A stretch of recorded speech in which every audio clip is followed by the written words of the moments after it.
સુરતના વરાછા વિસ્તારના યુવકોએ સોશિયલ મીડિયામાં પ્લેટફોર્મ ફેસબુકમાં ડમી વેબસાઇટ બનાવી હતી, જેમાં લોભામણી જાહેરાતો આપી દેશભરમાં લોકો સાથે નાણાકીય છેતરપિંડી કરતી ટોળકીને ઝડપી પાડવામાં આવી છે। આરોપીઓ રમકડા સતત આપવાની સ્કીમોથી રૂપિયા ઉઘરાવતા હતા, જેથી પોલીસે 3 આરોપીઓને ઝડપી લઈ વધુ કાર્યવાહી હાથ ધરી છે।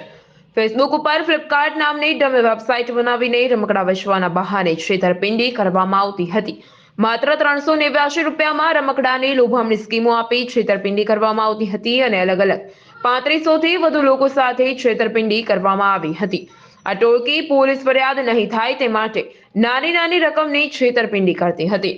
પોલીસે બેંક એકાઉન્ટ તપાસતા મોટા ખુલાસા થયા છે, જેમાં 13,83,000 થી વધુની મત્તા એકાઉન્ટમાં જમા હતી। નરેશ સિમરણ, મહાદેવ ન્યૂઝ, સુરત।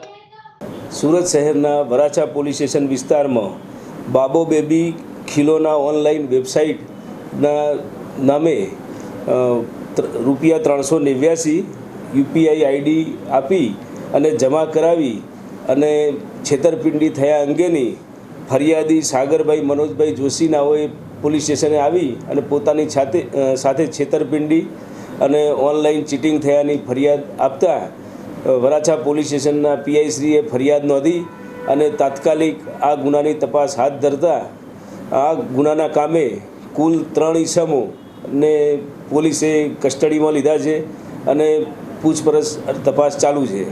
સમગ્ર ઘટનાની હકીકત જોતાં આરોપીઓએ બાબો બેબી ખિલોના ઓનલાઈન એ વેબસાઇટનું પેજ ફેસબુકના મીડિયમ ઉપર મૂકી અને કસ્ટમરને પોતે આ રીતે 389માં રમકડા બાળકોના રમકડા મળશે એ પ્રકારની જાહેરાત આધારે જે તે કસ્ટમરે પોતે ઓનલાઈન 389 રૂપિયા આરોપીઓના ખાતામાં જમા કરાવતા આરોપીઓએ પોતે આ પ્રોડક્ટ જે રમકડા ટોયઝ છે એ નહીં આપી અને આ વેબસાઇટનો ઉપયોગ કરીને લોકો સાથે છેતરપિંડી કરવા અંગેની ફરિયાદના બાબતે પોલીસ સ્ટેશનમાં તપાસ હાથ ધરવામાં આવી છે।